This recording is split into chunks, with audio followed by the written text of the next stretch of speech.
Hey guys, I'm Adam from Top Dog, and right now it is the middle of February 2021, and we are undergoing the biggest snowstorm that we've seen in North Texas in a little over 30 years. And a lot of folks have been asking how come we didn't get panicked about being able to take care of the dogs here, because a lot of areas around us have been without electricity, have been without water for going on like 5 days now. Well, one of the things I'm a big believer in is being prepared for stuff. And I wanted to share with you guys some of the things we do to be prepared and how you might be able to take some of this stuff and apply it at home, so that way you feel like you're a little bit more well prepared for the next time an emergency like this arises. Now, one of the biggest and scariest things for us whenever we face a situation where we're gonna be losing power or water is being able to make sure that we keep the dogs hydrated. We're here in Texas, so in the colder months like this, obviously, it's not that big of a deal. Usually we can just go to the store, buy gallons of water if we need to or something. But whenever something like this rolls through, those gallons of water tend to disappear really quick. So I believe in making sure that we've got water on hand. Now, we have a couple of these little blue tanks here. These are little 5-gallon tanks you can just pick up at Walmart. We use these on a really regular basis. We take these with us to the park. When we're training dogs sometimes, we use these at different group class events and stuff like that. And one of the things that I've found that makes these really, really easy to use, or any small portable water tank for that matter, because sometimes getting the water out of them is a bit of a hassle. They're big, bulky, and heavy, so you want to go and pour some into a little bowl of water or into a water bottle to refill or something like that. That can be kind of bulky and difficult and awkward. So one of the things I found is a simple little rechargeable pump. You stick this on the top of your water tank, and it fits pretty much any tank because it just sits on there from gravity. You turn it on, and now I can sit there and fill up a cup of water or something like that. I've got running water. This thing we use on a near daily basis here at Top Dog, because we've got a section of the facility where I wish I had a sink, but I don't. So we use this on a near daily basis here at Top Dog, and even using it multiple times a day, it lasts us about 2 months. So this is not something that you got to constantly be recharging. Now again, for water storage, what you want to figure for you and your pets, depending on the size of your dog, but I'm going to base this off of a mid to large dog, you want to plan on having about a gallon of water per day for both you and your dog. So if it's a 2-person household and 1 dog household, then you want to plan on having about 3 gallons of water in storage per day.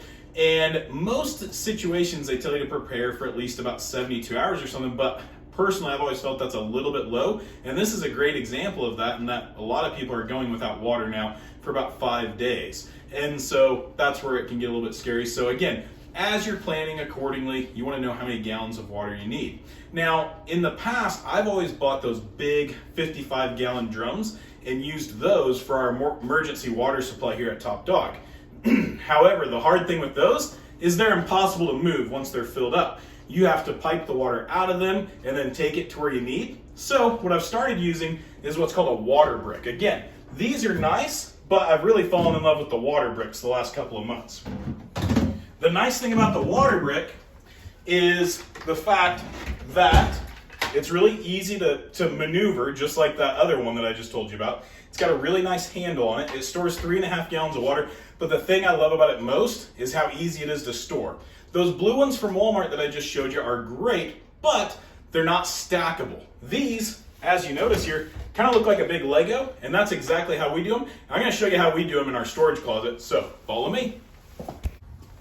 All right, guys, so we're back here at our storage closet at Top Dog here. Now, the lighting's not very good in here, but I want to show you another reason why I love these water bricks, and that is simply that they make storage so easy. You can stack them up on top of each other, or you can do like we've done, and you can make like a little bit of a storage system out of them. So we've stacked them up, and then we've added plywood so we can keep all of our cleaning supplies on there and organized. So again, pretty much everybody is always looking for more storage space in a closet, in their garage, or something like that. Well, this is a great way that you don't have to go out and buy shelves, and you can also build up your water supply. All right, guys, so the last thing I want to talk about in regards to your stored water is how to keep it safe to drink long term. So the typical recommendation, what's been done for years, has been a couple drops of bleach per gallon of water, and to store that water out of the sun. The sun will really make your water start to grow algae and different bacterias and stuff like that. It's weird because in a totally clear container,